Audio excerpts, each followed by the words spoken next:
course for the national championship, and the only variable is time. Because the train is rolling, so anybody out there, I can't tell you what's going to happen right now, but it's coming. Get on board or get out the way. Every single play, you got to find a way to get it done. Play after play after play after play. You're listening to From the Pink Seats podcast of the State of Louisville Podcast Network.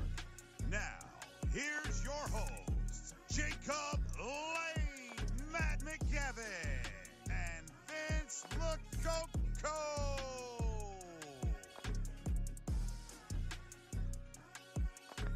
Welcome into the second of two new episodes from the Pink Seats podcast. Jacob Lane, Matt McGavin, Vince Lococo. We are extremely excited to keep things rolling here with off-season content, even though it's really not the off-season because spring football is a big deal around here. That's a huge talking point, in my opinion, at least, from a Louisville sports standpoint. But we've got a lot to talk about as we continue to roll along in spring football. We've got recruiting, we've got spring football, NFL draft, all these things happening at one time. And of course, if you're tuned into this, you probably just listened to the episode with Yasir and Xavier Abdullah, a fantastic episode. Can't thank those gentlemen enough for taking time to jump on with us. Our first father and son episode. I thought that was cool. I don't know. I'm probably the only one that thought that part of it was cool. You're the only one that's a dad. Yeah, you can tell in moments like that. Yeah. Well, gentlemen, welcome into the show. How are we? I'm good considering we just survived the storm. We did. We're all alive. We're alive. We did. We're alive. We are. And we're joined tonight by a special guest, Grant Mulligan, contributing writer of the State of Louisville, and now of a part-time podcaster, dude. Look at this guy, man. He's like his star is shining so bright. We can't handle it right now. He's so grown up. I know, man. Look at him. G Brewer would be so proud of you, bro. Hey, I'm a State of Louisville man to the core, though. I love it, man. Well, I'm a company man. It's been quiet the last couple of weeks as we've kind of transitioned from off season into this like weird little quick blurb on the radar of a season in spring.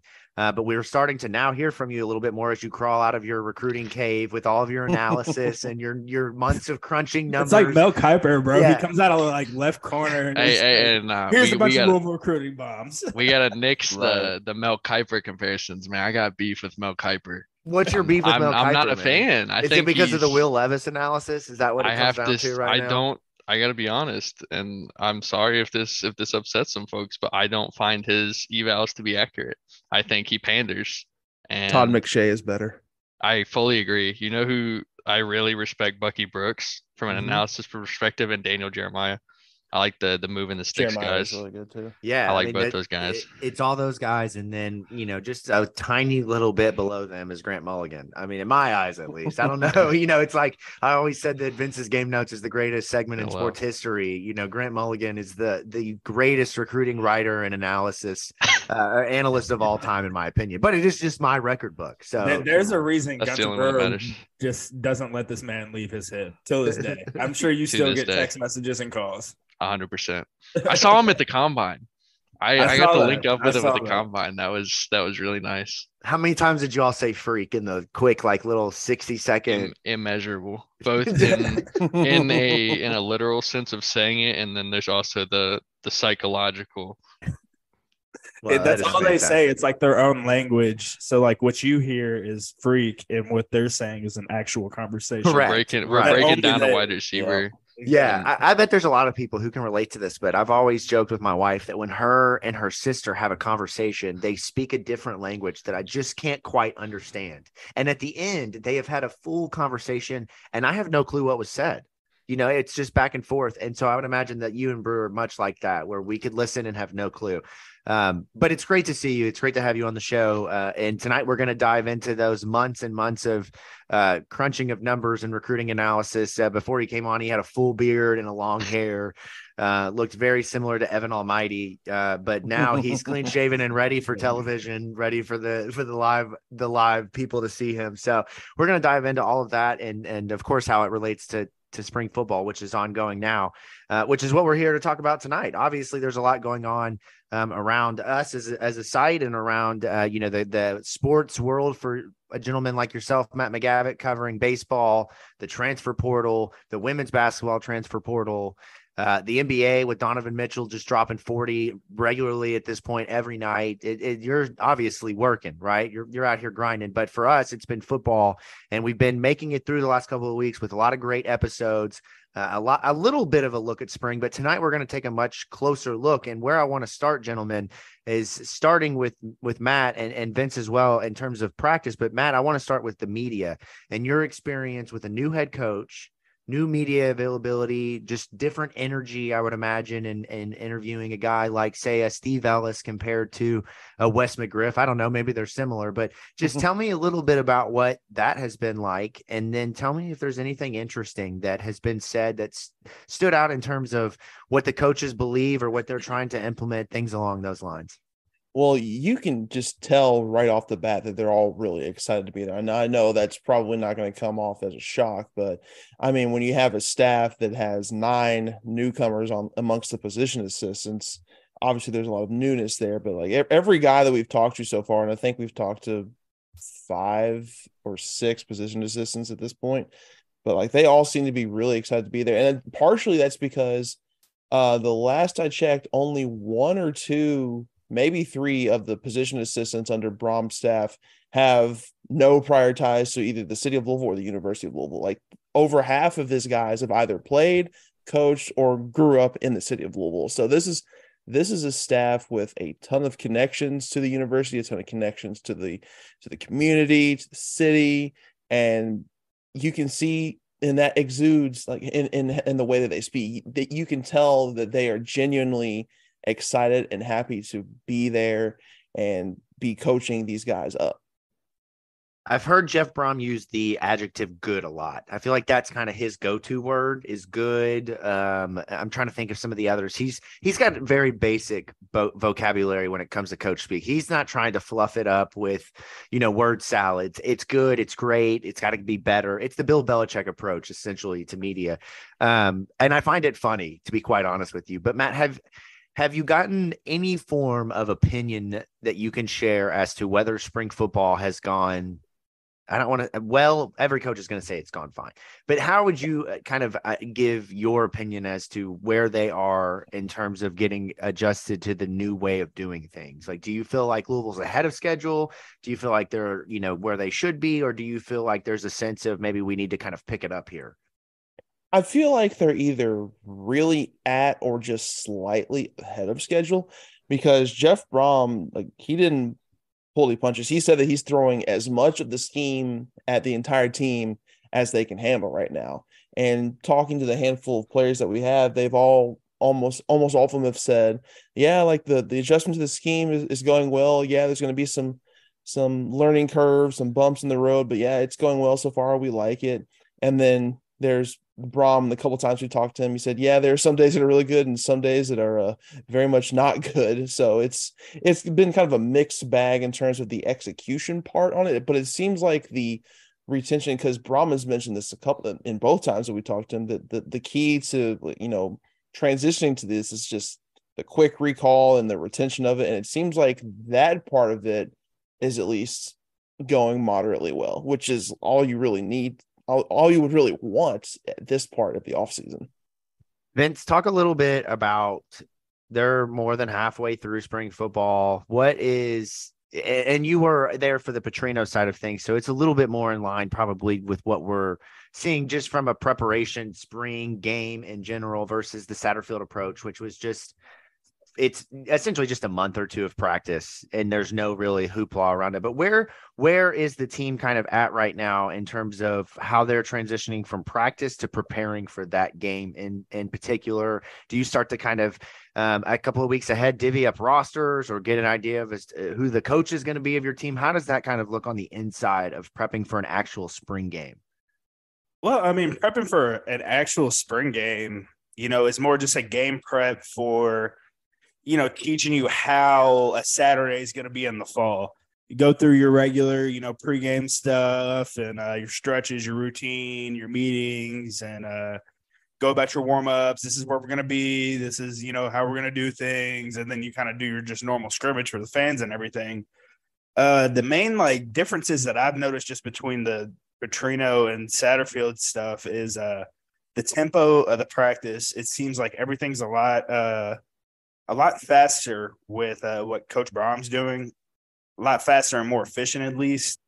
Spring practice is, for the players, I'd imagine it's fun to get out there and to play football, but also, I mean, is it in terms of intensity, it's not fall camp, but it's probably not too far off of what that looks like. Not at all. I mean, like, and it's even more ramped up in a way because, like fall camp, you're going into the season. You start to wind down and, there's a turn down period and you don't really want to bang with the guys too much and, not as much contact and stuff. It's where at spring ball, it's just, it's spring ball. As we like to say, Grant, like every day is a Tuesday practice, right? Like every single day. A Tuesday in the football world is your hardest day. That's your full equipment day. So every day is a Tuesday. And, it's honestly, man, as a player, like, spring ball is not fun. It's football and like you're getting better, definitely. But I mean, it's hard as shit and you're not preparing for an opponent, and that was always like the kicker, the ass kicker. Yeah, you're getting better, your repetition and everything, but you're not. There's no Florida State or Clemson or somebody that you're getting ready for that Saturday. You're just hitting your buddies and stuff. And it builds team chemistry and stuff like that for sure, because you gain respect out of your teammates and everything. But you sure do wish, you definitely want to be hitting somebody else by the end of spring ball. See, and that's where I think that whole process could be improved with the FCS games and finding a way of working in a 2-week mini little flight of games. I know that's not the most attractive for a lot of universities. You're talking to a guy that got hurt in spring ball like twice too. Like, so you probably got a little bit of hatred towards spring ball, more so than every player. You're like, fuck spring ball, man. Yeah, we play football in the fall. Yeah, right. I just can totally see that being some kind of rant at a bar on a Friday night. Vincent Lococo going off about the no need for spring ball. First week of spring ball twice.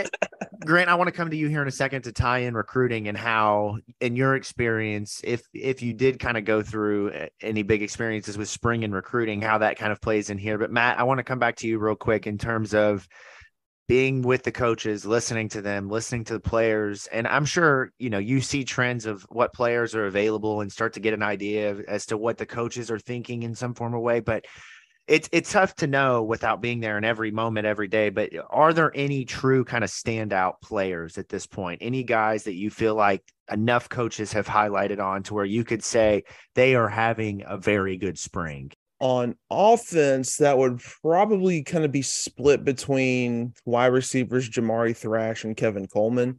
Since Jaden Thompson is out for spring, Coleman's kind of slid in like a lot with the ones, and he's looked pretty good. He's been all over the place. He's been in the boundary, he's been in the slot, he's been taking reps at kick returner. Like his versatility, I wouldn't be shocked if Louisville used him at several different positions and several different areas by the time the fall got around.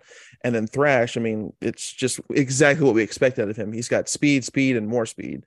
Now, something that's been mildly concerning in two of the 3 practices that I went to is that there were a lot of drops, but I'm not going to put too much stock into it because both of those practices, it was peaking at like 30, 40 mile per hour winds. It's been crazy windy around here lately. Like, what is going on? I was telling my wife this morning, I do not ever in my lifetime remember this many wind advisories this close together. I mean, you're talking about like one a week for the last 2 months or something like that. What is happening? Yeah, so it's been kind of Mark Weinberg, where are you at, man? We need some answers. Book of Revelation. That's what's happening. It's been kind of hard to get a true gauge on the passing game because, I mean, most balls that are like intermediate or deep balls are either dropped because the wind is stealing them or they're just grossly overthrown. But I mean, like, you can't be like, oh, the quarterback sucks. Like, no, it feels like a mini tornado in here. Those 2 guys stand out on offense. On defense, a couple guys come to mind there as well, but the first one definitely has to be MJ Griffin. I think almost every defensive coach that we talked to, especially Steve Ellis and Ron English, both of them think MJ Griffin has had a tremendous spring. They've both mentioned his leadership, and just watching him out there, he certainly looks the part. He looked like the guy that we saw in the second half of the 2022 season. And another guy who hasn't been mentioned as much as MJ, but just me watching him play in spring ball and go through drills and go through 11-on-11s, I really do think that Jarvis Brownlee is going to be in line for like a really good 2023. Vince, what's He's that got look the Matt for? stamp. He's got the Matt stamp of approval. Oh Boom. goodness. Well, I mean, He loves that. He loves man to man, and as long as he just doesn't bite on stuff, I think he'll be fine. Really. he looks the most athletic, the most fluid, the most agile of all the defensive backs that I've seen in spring ball so far. And he probably had the best soundbite of the entire spring ball, because he all but said that the previous defensive staff didn't have any clue what the fuck they were doing. That's great. I've got some questions about that, but that's quite the take, man. Hold on, I got to pull up the exact quote, because I mean, we need to do some when I say he here. didn't pull punches, he did not pull punches. I mean, he straight up said that the previous staff basically had no idea what they were doing. I feel he's talking about the current staff. I feel like they care more. They take their time, just teaching the young guys, man, just step by step. I don't think we really had that last year. I feel like we were in a rush trying to learn the defense and not just focusing on the main thing, which is fundamentals, technique, and execution. I feel like we have a way better coaching staff that's more fundamental. That's an exact quote from Brownlee. That's quite a quote, and it's pretty damning. But at the same time, I mean, you had other guys that thrived and found their roles and did their thing. So, you kind of have to question some of that, of what's coaching versus what's performance, because Brian Brown isn't telling Jarvis Brownlee to, stop short to try to jump a pass or jump a route and completely get cooked over the top. I mean, some of that is coaching, yes, but some of that is being willing to risk it for the biscuit in some form or fashion, which is what he did a lot of the times. But I'm excited about it. Let's go back, Grant, to you, and let's talk about recruiting. Your experience working with the Louisville football recruiting staff in spring football. How did they use recruiting as a tool? What was their strategy from a visits and getting players here? Did they want people to come and watch practice? Kind of how did that go versus what you've seen in reports of how Jeff Brom is bringing in recruits and how they're using spring this year to kind of sell Louisville to this new crop of talent that is obviously significantly higher in its evaluation and ratings early on compared to what we've been used to seeing? Right. So in the past, and this is that way for a lot of schools, is that the spring is a really big visit weekend time, whether you're going to try to get groups to come in. Most of the time it's groups, because a lot of the times you'll have your junior days and stuff of that nature, is where you want to get the exposure of your program to a very high level.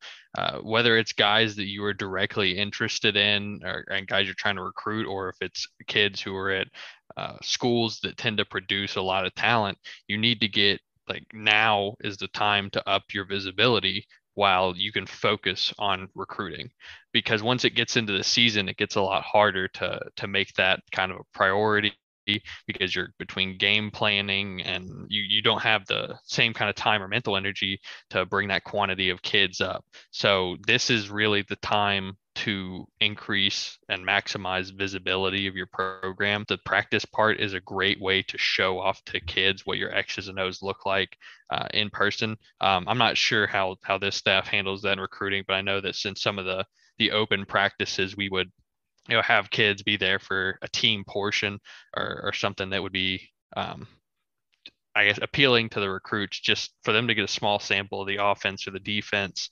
and get to be out there, the excitement of the team, and see that kind of thing, kind of gauge the energy.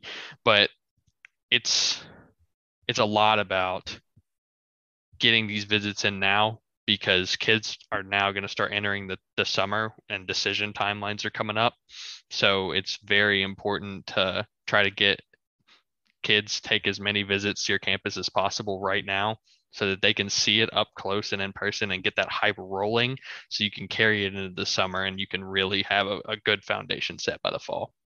I feel like a lot of people, if you're like me, or if you're like the average fan in terms of following recruiting, the class of 2023, for example, in this scenario, fans have now seen it through the early signing period into National Signing Day, the transfer portal window, number one, essentially opening and closing. And I still feel like most fans haven't really turned the page to 2024 outside of, obviously, which we'll get into here after we get to a break, the commitments of Isaac Brown and TJ Capers, and then of course the new addition, which we'll get to here momentarily. So hang on.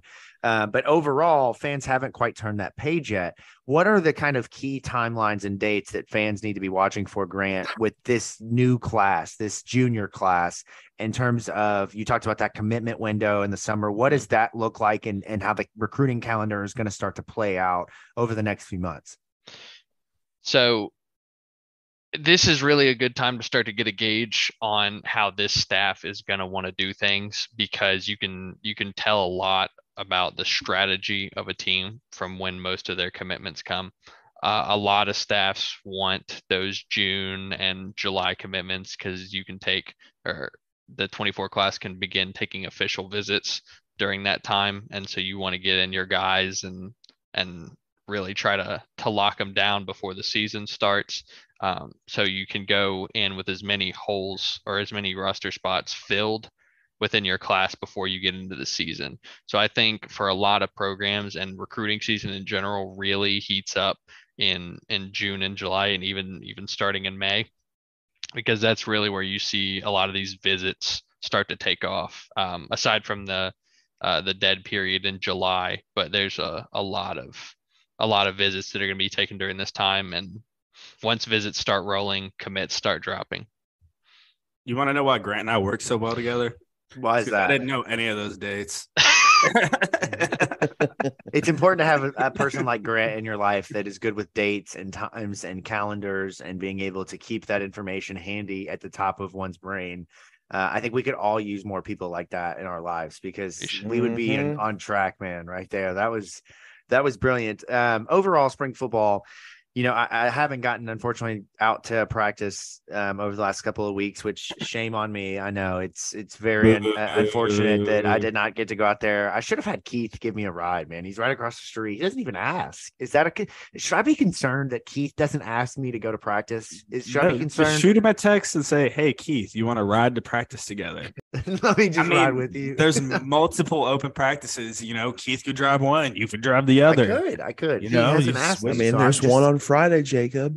That's potentially the one that I could get out to. I mean, look, they have been like middle of the day, late day on like a random Wednesday, which is fine for most people, but for the working folk, it is hard. I'm not gonna make excuses. Football is a game of no excuses. But I just made a couple, and it's not clearly landing here. So no, but here's what I will be at. I will be on Friday, April 21st. I will be at the spring football game. I will be consuming beers. I will be hopefully hanging out with at least two of the gentlemen on this call. Matt, no chance I'm seeing him. Maybe beforehand in a tailgate situation, Matt will come by and have a beer and say hello. But during the game, it'll be me and Vince, probably Presley, and Grant. Hopefully, you'll be there, and we can have our first interaction at a football game, and you can see how we get down at football games. Specifically, Vince will tell you.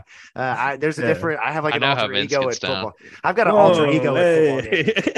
Jacob's the one over here who got lost in Cardinal Stadium. I did get lost in Cardinal Stadium. Not a finer moment for me, but look, sometimes the beer on the party deck, it's just a little too good, and you find yourself in a section that's not yours, trying to find the people you are with. But no, spring game, April 21st. It's going to be, I would imagine, a ruckus crowd, a great environment. Everyone really kind of all coming back together. You're going to see people who haven't been to a game since 2017, and they're, sitting in their seats and talking about how they've missed football so much, even though there has been plenty of years of football played and lots of big moments, including last year beating a team. I wonder how many people boycotted, how many people were going to be like, so it's like I'm this. So proud I sat it out until the Browns got here. It's going to be this sort of like prodigal son moment of all these fans coming home to celebrate Jeff Brom and Brian Brom and Chris Barclay and Garrick McGee and all of the greats of Louisville past, as they come back in for this random scrimmage in the middle of April. But it should be a great time. And what I want to end on here is talking about just personally the guys that we're most excited to see. And I don't have this in the show sheet, so we might have to kind of scramble here, and I can lead us off. But For me, like going to the game, every game you're excited about, I want to see this versus this, or I want to see how this plays out in a game fashion. And for me, obviously, it's really exciting to see all these receivers and all these new pieces. But we talked about this a couple weeks ago.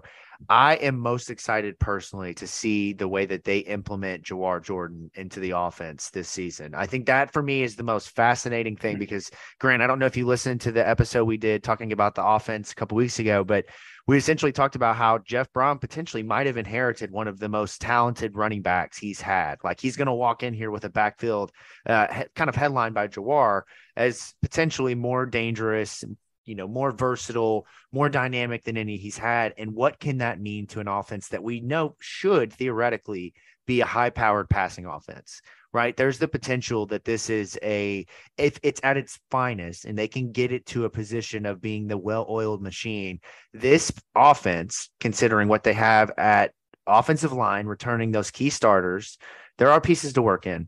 But then talking about the quarterback, the speed and production at receiver, and then the running backs, there's the potential to get to an offense that's scoring 35 points a game. I don't think that's outrageous to say, and that's a game changer for Louisville. But for me personally, the running game is going to really be what kind of determines if that's the case. If they can't run the football, they're going to be high-powered offensively, but they're going to struggle in short yardage situations. They're going to struggle in terms of keeping themselves on the field. It's going to be boom or bust offensively. So for me, guys, Jawar Jordan is the number one guy I'm watching in the spring game. I can't wait to see what he does. I think he's going to walk out of there with one of those stat lines that's like 175 yards rushing, 3 touchdowns, a receiving touchdown. And, it's just like clearly they decided to feed the stud in this situation. I agree with you. Jawar is definitely going to be one of the guys to watch. And in particular, like what Brian Braun said at that little alumni event that we had, where he was describing the offense as, people like to say we're an air raid offense, but we don't classify ourselves as that. We're not an air raid offense. They're, a multiple, it's a multiple facets of the game, multiple offense. You're going to see some stuff from Brian's time at the Packers, the 49ers with Jeff, plays from all their different stops, Petrino stuff.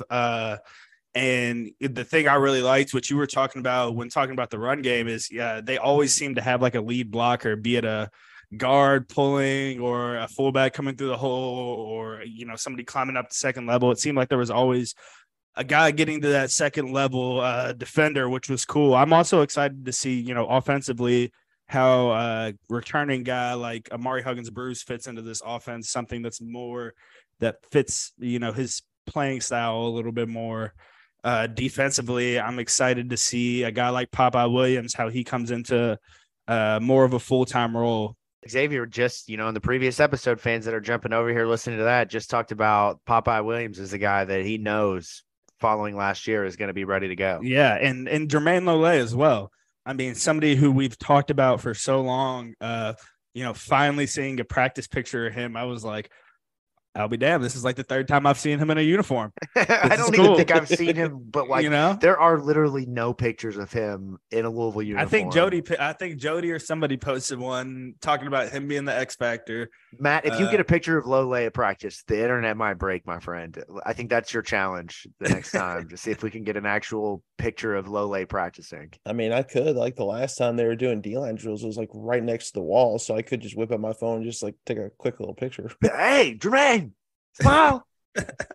But for me, that's what I'm excited for. I mean, obviously hanging out with you guys and drinking some beers. Can't wait for that part. That's the most important part. Grant, what do you think, man? Who's the guy, offense or defensively, that you're most excited for when we get out there for some under the lights football on a Friday night, man?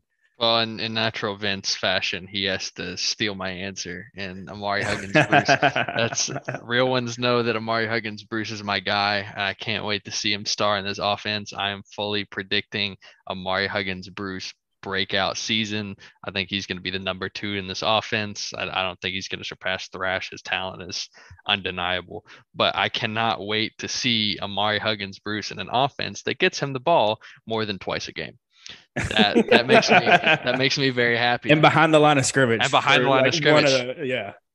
It'll truly be amazing to see an offensive coordinator that knows how to use a run after catch receiver So that should be great for Amari and his career. So in the sake of going for another answer, another guy who I'm a big stan of, Jamari Johnson. I knew that's the what it is. freshman, the freak athlete from Inglewood, California. I feel like given the that's a WWE intro right there, Grant. Freak. He is a freak. And I mean, that's the only way to describe that athleticism and pass catching ability. Matt certainly has another way to describe him. I mean, I don't know if we need to, we don't need to rehash that tonight, but for our weekly listeners, they know how Matt described Jamari Johnson a few weeks ago. Very weird. It's all right, man. Sometimes you just watch somebody's game and it's special to you. And I get it. I mean, it happens, man. They don't call them freaks for nothing, man. Absolutely. But I am ready to see somebody take that pass catching tight end role. I mean, that he seems to have the best skill set for that in the current tight end room that we have. I feel like he has the opportunity to separate himself early, and I'm really excited to see what he's going to be able to do in his freshman season. Matt, what do you think here, man? We'll get out of here, take a quick break. It's funny. Vince steals Grant's answer and Grant steals my answer. But I mean, seriously though, the first practice that I saw Jamari and he looked damn near unstoppable. Now, of course, the next two he had, quiet practices. He had freshman moments, but I mean, like that's going to happen when you have like a guy who is an early enrollee. I mean, he's not going to have a complete grasp of the offense right out of the gates. But I mean, there's no one else on this offense who I think is going to be like the dominant pass catching tight end, because all the other tight ends on the roster right now are tailor made to the Satterfield scheme. And that's just block and block some more. So I think Jamari is going to, I mean, I said it on the last episode I was on, I think Johnson's probably going to be the starting tight end at some point at the season. Now it might be later in the season, but I think it's going to happen at some point. Who do you all think is going to be that other tight end? The tight end then?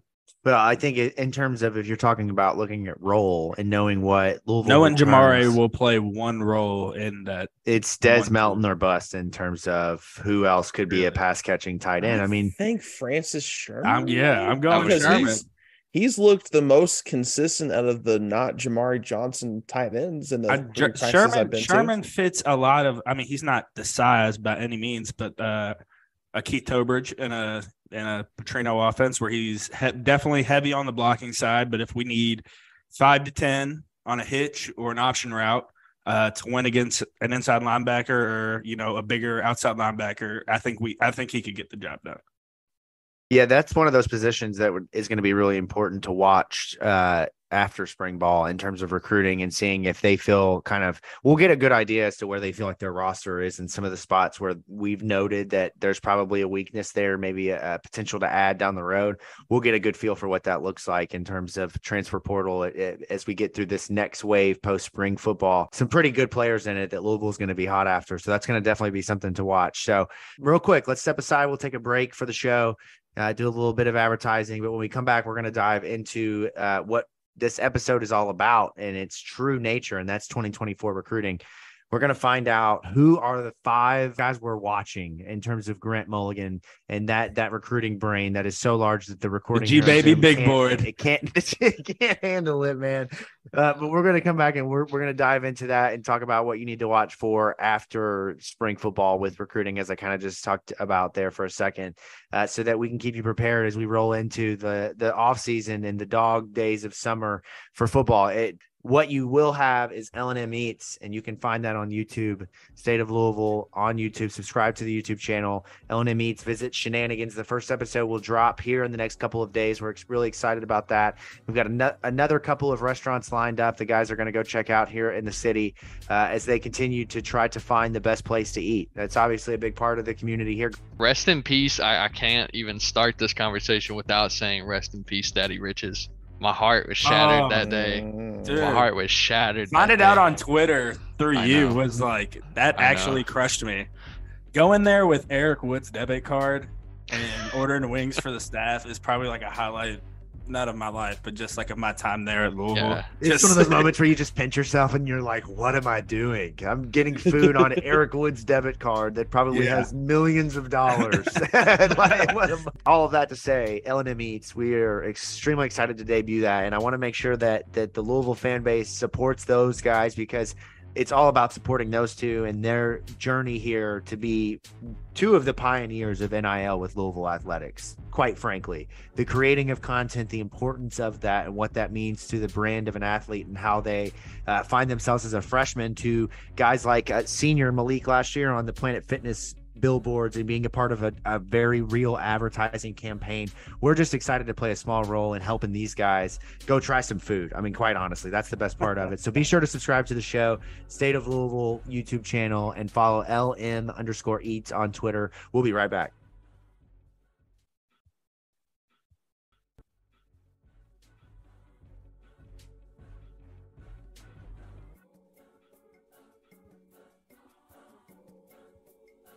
All right, and we are back here on From the Pink Seats podcast. Subscribe to the show anywhere that you get your podcast from. Check us out on YouTube. State of Louisville is where you can find all of our shows across the State of Louisville Podcast Network. And we do this show in partnership with our good friend here, Matthew McGavick in the U of L Report. Be sure to check out Matt's site. All you literally have to do is just go to the internet and Google like Louisville football, and that'll be the first thing that pops up is Matt's site. But be sure to check out all of his hard work, because like I mentioned at the top of the show right now, you have spring football, you have baseball, you have transfer portal women's basketball, transfer portal men's basketball. You have all kinds of other sports happening. Matt drove to a press conference in the middle of a tornado warning, which I would advise you to never do that again. The tornado warning didn't start until after I had left the house. I think that's unfair. That's what one person says. I need my underwater basket weaving article ready tomorrow, Matt. That's right. ASAP. Get to work, Matthew McGavick, because nobody cares. Work harder around here. Press conference was canceled, so that was more chances for you to tell me every player.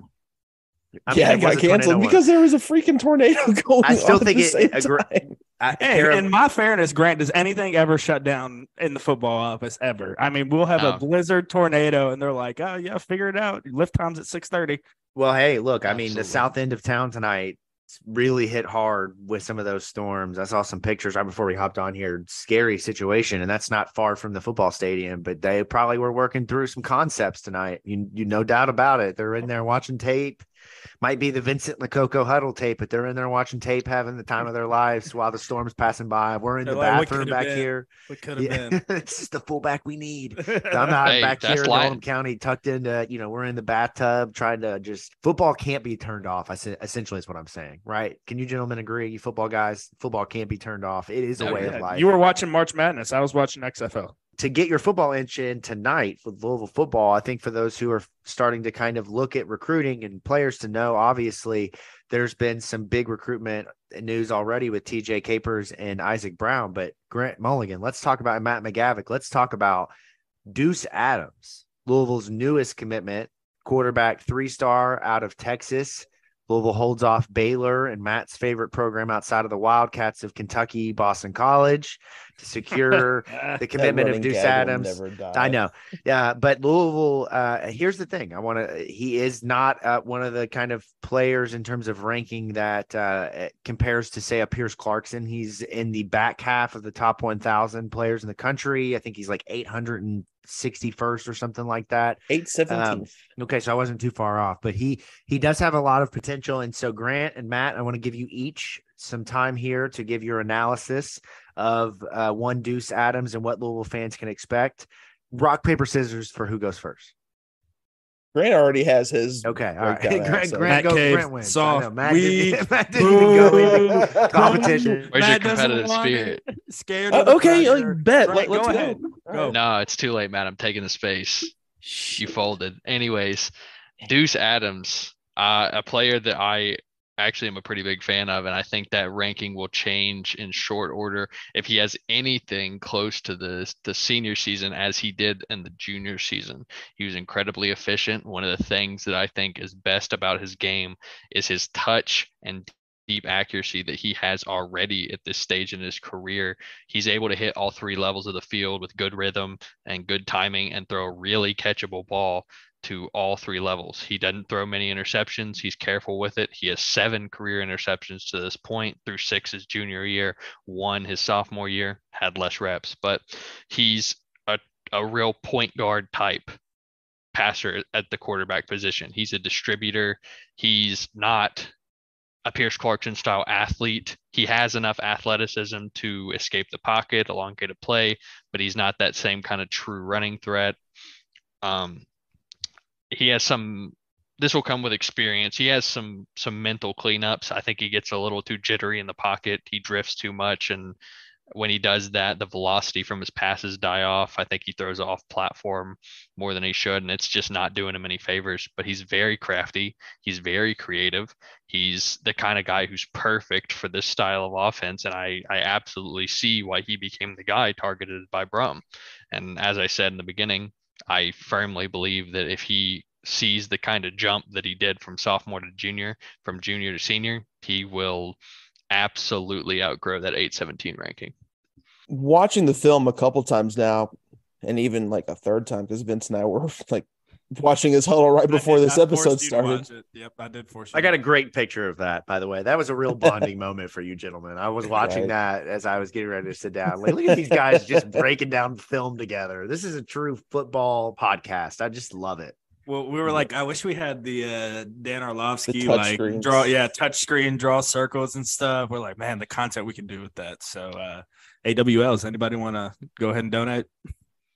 Yeah, let's get a Kickstarter going. Anyways, I think he's got a really good base frame to kind of mold with heading into his senior season and then eventually heading into his true freshman campaign. And as Vince can attest to this, because we were obviously watching some of his film before, his fundamentals are kind of all over the place right now, but I mean, that's something that can be easily coached up. And going to what Grant said, his accuracy is fantastic. I mean, he routinely puts balls to where only his receiver can high point it, and it's not to the point where you think the throw is like a touch overthrown or offline. He's very decisive in the throws when he actually makes them.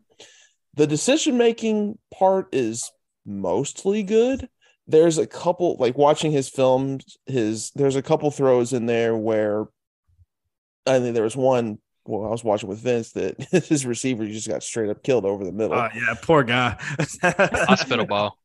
And then there were a couple other plays mixed in when I was in the middle of writing my breakdown where I couldn't help but think that if this was, college coverage, that might get picked off. But again, like it's something that coaching can kind of clean up, and he's got enough base physical tools to where he can use that to extend plays. And I think once he adds weight and strength to his frame, because he's got a pretty lanky frame at 6'2", 175, but I mean, he's already fairly athletic right now. He just has, you can tell that he has another gear that he's yet to unlock yet that will eventually come with added weight, added strength, added repetition, experience, all that good stuff. But I think he's got a really high ceiling. It's going to take a little bit of work with the coaching staff and on his behalf, which is getting there. But I'm with Grant. Like, he's someone who I think by the end of this cycle, he's someone that could be a really high 3-star, maybe knocking on the door of a low 4-star if he is able to make that jump from sophomore to senior, because he went from his sophomore season where he was splitting reps with another quarterback, had like 1,000 yards, 13 touchdowns and an interception, completing only 50% of his passes, and then jumps up to junior year, completed a touch over 66% of his passes, throwing for 30 plus touchdowns and 6 picks and over 3,000 yards. That's a huge jump. If he's able to continue to go on this path, this upward trajectory, I think he's in line for a really good senior season. It's a very, very positive start for Louisville in the recruiting stages for 2024, talking about having 3 commitments, so far from a edge rusher, a running back, and a quarterback in terms of building out your football roster. Really, the only thing you're missing there is an offensive lineman, and you're really, really moving now in terms of building out the ideal football team. But Louisville sits right now at 42 overall in the class of 2024, and that is with just 3 commitments. That's a 5-star who's ranked 25th in the country, a 4-star running back, and then a 3-star quarterback. I think On 3 had them in the top 15 when I checked earlier. It's hard for me to sit here and agree with you. And I just called them off 3 literally like 4 minutes before we started this podcast talking to somebody else. But that's great. I love to see it. It's very rare that they give Louisville any type of credit. Jeff Brom, the 9th best ACC coach, is laughable. And I wasn't the biggest Mario Cristobal. I wasn't the biggest Jeff Brom fan in the world, but you would have to really convince me in a lot of ways that it would be 8 coaches better than him in the conference. But overall, Louisville's recruiting sits at a great spot. And so that brings us to the most important part of the show, where our star shines. And I mentioned he's shining. I mean, the light around him was so strong today that it burnt out his power. I mean, it got to that level of stardom today. But now is the time where we look at who Louisville is recruiting that you need to know. And at this point, we've got 5 names. We've asked Grant to bring the top 5. And we will introduce here Grant Mulligan's officially non-official official big board. So, Grant, I will hand that over to you, my friend. Starting at number 5, who are the 5 players that Louisville fans need to watch for in the class of 2024? Well, I kind of nerded out and brought 14 names to the table, but then I get in here to the meeting and Jacob says he only wants 5 of those. Yeah, we need 5. I guess I'll cut it down. We got to look for the sake of storms and everything that's happened. We got to kind of reel it in today. 5, Absolutely. But offline we can digest the other 9. Grant, I would have been disappointed if you would have came with like any less than like 14 or 15. So I'm not surprised at all. Yes, sir. All right, but to get into the top 5 here. Number 5 is a kid that actually really surprised me on tape. Someone who I thought was going to be a kid that we recruited largely because of the program he came from. But when I turned the tape on, I was really impressed with his skill set. And that is one Mr. Jose Leon or Leon. He is a wide receiver from Christopher Columbus, much like our 5-star commitment, TJ Capers. And we're recruiting quite a few guys. He's not even the only one of the guys who I had on my 14, but he's actually the only one that makes my top 5. Jose Leon is just on paper, you look at him at 247, he's a mid-level 3-star, and it's between us and Wake Forest right now in his recruitment. But turning on the tape, he's a really smooth accelerator who has a lot of crispness in his routes, natural hands, pluck away from his frames. You all know how much I love to nerd out about my wide receivers, and he has a skill set that is actually going to be ready to play sooner rather than later. He has a lot of really great mental skills where he can get in defenders' blind spots. He has quickness, and I came away very pleasantly surprised to see what his skill set already was.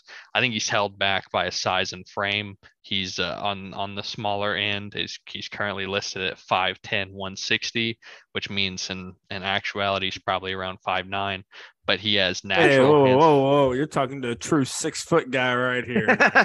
True 6 foot, True. I know. I wish I could treat life like football and basketball players treat height on a roster. Like, I'm 6'3". What do you mean? Who are you gonna come over here and measure me without my shoes? Good luck. Wait until they get to the combine. And the one time you are measured, it's but you're giving an inch. So yeah, bro, you're 5'9". You're clearly lying, man. No, I'm not. No, I'm just mentioning all of us 5 foot somethings. Okay, 5 foot somethings is what we deny our height. I know, Matt's up there wondering how the weather is down where we are, man. 6'8" giant over here that never played any sports. All right, Grant, go ahead. And it's funny enough, speaking of stature, my next 2 guys are on the smaller end of things. But another guy who I came up very impressed with, another Florida native, Rod Gainey Jr. Running back position. He has crazy acceleration, pops off the screen. He averaged 9.6 yards per carry as a junior his last season. Extremely productive. One thing that I came away with that I think was a great and very underrated trait of his was his vision and his decision making. Not only does he have the acceleration and speed to hit the hole and take off, but he is very quick to decide which hole he's going to burst through. And when he's making decisions at that quick of a rate, he's very, very hard to bring down in the backfield. And once he gets past the first level, he's very hard to catch at the next level. He's got a variety of moves to make you miss. He's tough. I think he goes out of bounds a little too often is my only knack on him, really. Are you calling him soft, Grant?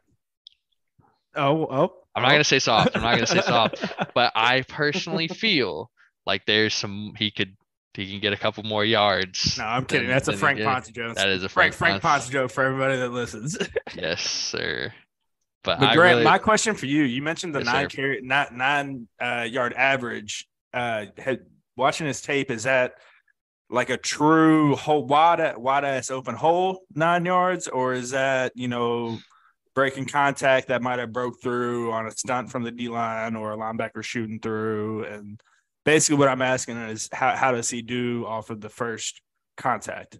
That's what I think.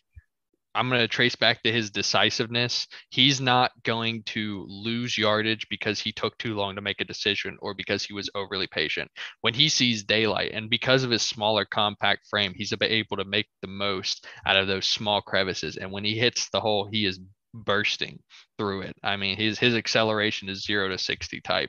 He's able to hit full speed in only a few steps. So I wouldn't call him a power player. He's definitely more of a finesse. He's a one cut and go. But when he finds the hole, he moves often too fast for a defender to react because he's making his decision and going immediately. And I was very impressed by his decisiveness on tape. Number 3, my favorite wide receiver that we are after, West Virginia native and now at IMG Florida, Tank Hawkins, Jeray Hawkins. It's a hell of a name, man. Let's stick with Tank. Need him on the roster. Need him on the roster. Grant, are we going to have nothing but wide receivers on this list? No, we are not. This is the last wide receiver. But I had 2 out of my 5. You can't take that. That's good numbers for Grant. He's like, I need 5, but I'll take 2. That's fine. I'll take 2 of them. He's a lot in the mold of the kind of guy that we have on our roster right now, which is your smaller speed threats. He's 5'9", 165. So again, he's 5'8", 165. But his game is extremely smooth. His acceleration, his speed, it looks effortless, like almost like watching Jamar Chase when he runs. Obviously, he's smaller and his speed is different, but he moves with that same velvety effortlessness that I see when I watch him play, and it's there's no hang-ups in his feet. He's no wasted movement. He has speed at all 3 levels. He tracks the ball well down the field. He tracks it well and can extend and pluck at all 3 levels. He can turn screens into chunk plays. He can extend and pluck, make a catch over the middle. I like the way that despite he's a smaller receiver, he's not afraid to go up and get it. He's very competitive. There are times where they'll even give him a jump ball in the corner of the end zone and he'll go for it. It's not often you can have a little speed guy like that for somebody to have natural hands and be able to pluck away from the frame at this stage. But I think he's far ahead in his development. And with those athletic traits, I think he could be a very early contributor. And I think he's going to be a star. About his route running, is he more of like how Tutu is, on the over routes where he's just sliding and almost gliding past somebody at the second level? Or would you compare him more to an Amari or a Dez, somebody that has a little bit more of a crisper route running repertoire, more tools in the toolbox, Grant? More tools in the toolbox. I would say he's somewhere in the middle. He's more refined than Tutu was at this point, but that's largely because Tutu had played quarterback his entire raising up until that point. But I would say Leon is much more of a technician at this point than Hawkins. He relies more on his athletic traits, but there is definitely clear signs that there's intentionality in his routes. He's doing things to be deceptive to a defender instead of just floating through it. But I wouldn't call him an Amari or a Dez just yet. But yeah, I think he's closer to that than he was to a drifter. The most important 2 names that you're going to give here. What do we got? Okay, both of these are going to be difficult recruitments, but they've both been on campus recently. In fact, all 5 of these have been on campus recently. Number 2, D'Angelo Barber.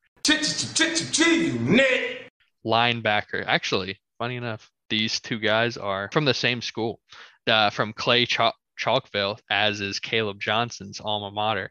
But number 2 is D'Angelo Barber, linebacker. He's 6 feet tall, 221 pounds. He is physical, aggressive. When he comes downhill, he's looking to take somebody's head off.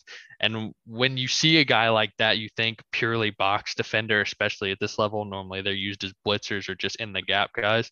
But he has legitimate sideline to sideline range and speed. He will chase somebody down on a screen or on an outside zone concept. The only thing I think is a weakness of his game right now is he's a tick slow to diagnose, but his athleticism makes up for it. I think he's a fantastic athlete for the position. He doesn't have the greatest size profile, but he is extremely strong. He pops blockers. He knocks blockers back into the backfield. He engages his hands. He's good with his eyes. He's disciplined. He wraps up, and he brings the pain. He has plenty of wow moments on that highlight tape, whereas you feel bad for the other kid.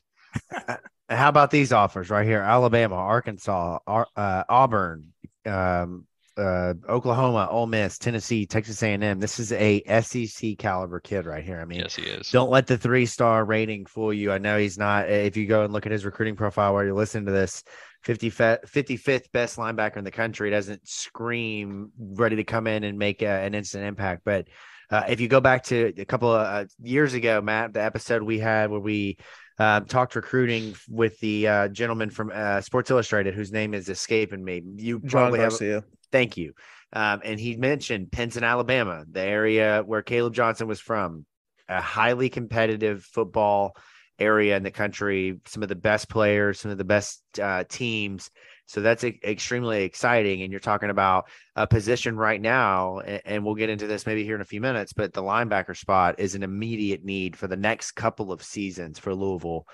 So an exciting name there. And then finally, Grant, drum roll, the most important name on the Grant Mulligan official, non-official, All these guys board. are locks, by the way. They're all locks. That's what Grant is saying here. They've all committed. Grant has the inside information here, and he is saying they've all committed. No, that's not the case. Disclaimer: this is not recruiting insight. This is not a recruiting board. Grant Mulligan, your number 1 player. This is another one from the same high school, and another one that's going to be a very tough recruitment, but a player who I love off of nothing more than physical skill set is Jaquan McRoy. And I know that Vince is going to love that one. That is a 6'8", 365 right tackle out of Clay Chalkville, Alabama. Yeah, he is a physical specimen. We had him on campus. It's pretty obvious to see the comparisons that will be drawn to Mekhi Becton because he's just a giant physical specimen. He needs to work on being able to bend better through the knees, and I would like to see more power come through his hands. But guys like that don't grow on trees, and guys like that with offer sheets like that don't come to campus every day either. So it's clear that he has something that's drawing him to the university and the program. And I think that's a commitment that would be absolutely gigantic. A tackle room that definitely needs a compliment to Luke Burgess. Luke Burgess taking over the left tackle spot, having a monster sized right tackle to go alongside him would create a mean offensive line for years to come. It makes you excited to think about what could come of that physical potential. He moves very well for his size, I might add. He's doing pass sets. He's getting better depth than you would expect, especially for a kid that's I haven't seen it on tape, Coach, so I'm not positive, but I would love to see Jacob's only requirement for a good offensive lineman. I'm looking at a photo of him now, and he's a big boy. But like something else, I'm looking at his recruiting profile now. His comp is DeJuan Jones, that massive offensive tackle from Ohio State, who's about ready to go in the first round of the NFL draft. So, I mean, not a bad comp, man. I would take a guy like him. Absolutely. So I feel that he pairs need with talent and attainability. Like I said, there's a long way to go in his recruitment. He will be a challenge because just as we know guys like that don't grow on trees, so does the rest of the country and other large programs. But getting him on campus was step 1. And if they can close the deal on that, he is a cornerstone for an offensive building piece and can really benefit the run and pass game like few others can. That was a position I was really excited to see how this staff was going to recruit coming from their conference, and just the size difference of, offensive linemen in their conference. And I was like, oh my gosh, if we keep recruiting the same caliber of offensive linemen that they've been having, like we are going to truly be playing some bully ball with some of the teams that we run into in the ACC. I mean, it's just, if we did it with, I mean, I'm not saying our offensive line was small, but I mean, whenever we'd go up against Kentucky or Clemson, there'd be a clear size difference. And even Florida State at times, there'd be a clear size difference. But, you know, they'd be able to bully teams like Wake Forest or Syracuse or something like that, to where we can be able to bully every team. That would be really fun to see. Absolutely. I'll take the pairing of offensive linemen anytime you can get guys that are 6'7", 6'8", 6'6" on the outside, long arms, bendable, able to protect the edges. That's a good sign, especially for a quarterback like a Deuce Adams, who likes to be able to roll around a little bit, get outside of that pocket and sling a no-looker. Look, Vince, the backflip is crucial, right? You got to be able to do the backflip. Do you wear a cool number? Do you wear some kind of accessory that I find to be cool, like a full cage mask and a sleeve, something like that? Yeah. Can you throw a sidearm no-looker? That's for me, like that's boom, top of the list of a quarterback. Got to throw that no-look sidearm pass. You got to be able to just throw that thing in there. And Deuce Adams seems like he could be like the quarterback that could do like a no-look pass. Seems like he's into like, just watching this film, he looks like he's a quarterback who's into like stuff like that. He's watching his drop back. It's, very Mahomes, Jay Cutler-esque, where it's like a straight, almost like a back pedal of like 3 steps and not much like turning and stepping and pointing, throwing the out route. He seems like a fun project for Brian Brom and Jeff. Like, one of those ones where, this could be the dude if we coach him the right way and in the right direction. Just as Matt and I were talking about, nerding out over film, like the angles with which he throws some of these passes, him being a baseball player, it's different slots and different release points and different angles to get the ball. And to what Grant was saying, putting it in, very catchable positions. So the sky's the limit for that kid. I'm excited for him, as a 3-star commit, and I'm also excited for the 2 other guys I'm excited for Pierce, Caleb, Evan Conley, all the other guys we have on roster now. I think it's going to be a fun year with the quarterback room, to be honest with you. It really is. And, as much as Pierce Clarkson comes in as the guy, like Jeff Brom also can plead no allegiance to him at the end of this season and say, like, I can go out and get my own, guy. And we can see what that looks like. I'm just saying it's a lot like college NFL coaches when they come in and they want their guy at quarterback. Pierce Clarkson is a guy brainer you take in.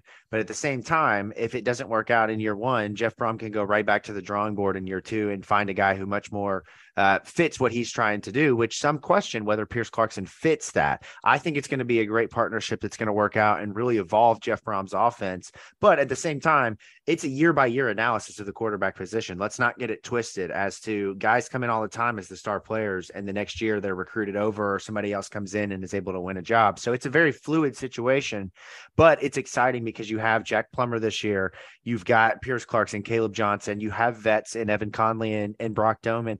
And then beyond that, it's really just about what kind of talent they identify and pursue and what they look for in terms of, is it the portal? Is it high school recruits? We still have a lot of learning to do about Jeff Brom's recruiting. So I'm really excited about that.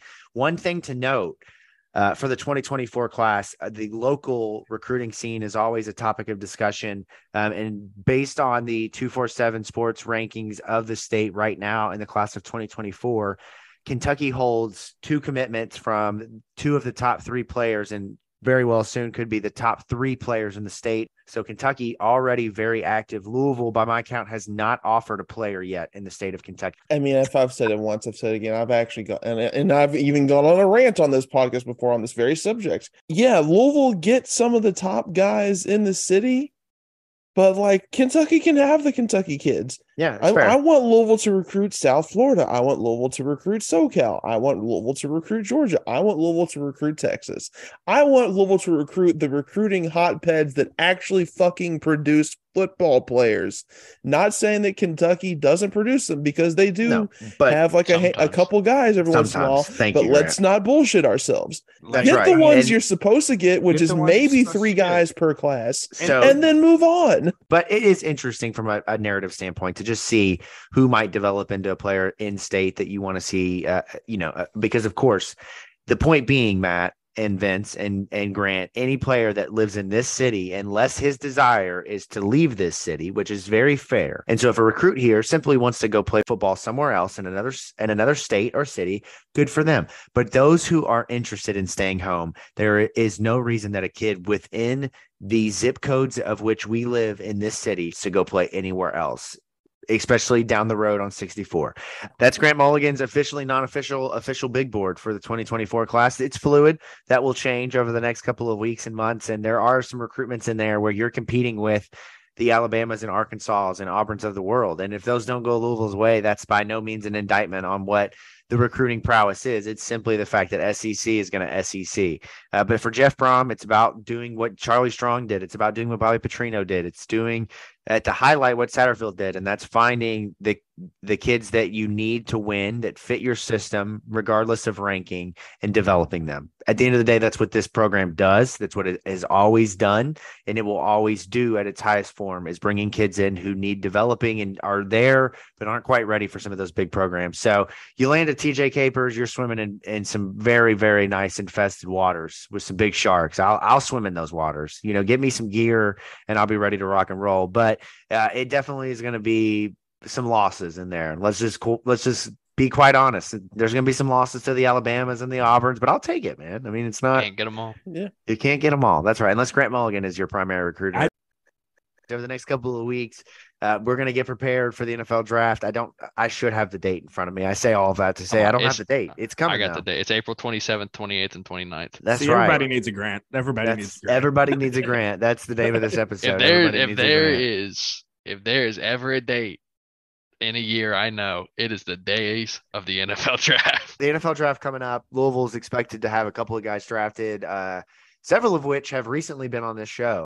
We're going to be covering that leading up to the draft. Of course, we got spring football coming up. Friday, April 21st is the spring game. We will treat that game like a game week. Just like the guys, we have to get ready too. Everybody has to practice. I mean, you should see us. We're out here running drills. Vince has got us, doing la la la la la la in the microphone. Like it is truly spring Grant, practice. I got him out there blading and everything. Grant, I mean, Taylor doesn't know what's going on in Jacob's house. He just keeps blading everything. We are getting prepared for spring, and we will have you covered all the way through that, unlike anybody else around the city in terms of getting excited about some practice. That's what we're here to do, baby. Football all the time, 24/7.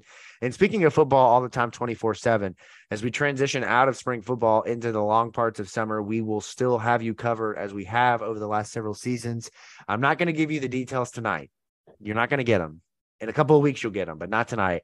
But we've got an exciting mini-series coming up that we're really pumped about this offseason, that will bring guests to the show, some big-name guests that I'm really excited about, some blasts from the past. It is going to be a lot of fun. It probably will be, honestly, some of the most fun episodes we've ever done, because we're going to touch a lot of eras of Louisville football. We are really excited this offseason. We've been really working hard on what we want to do to keep the content rolling with Louisville football, because like I mentioned, it's a lifestyle.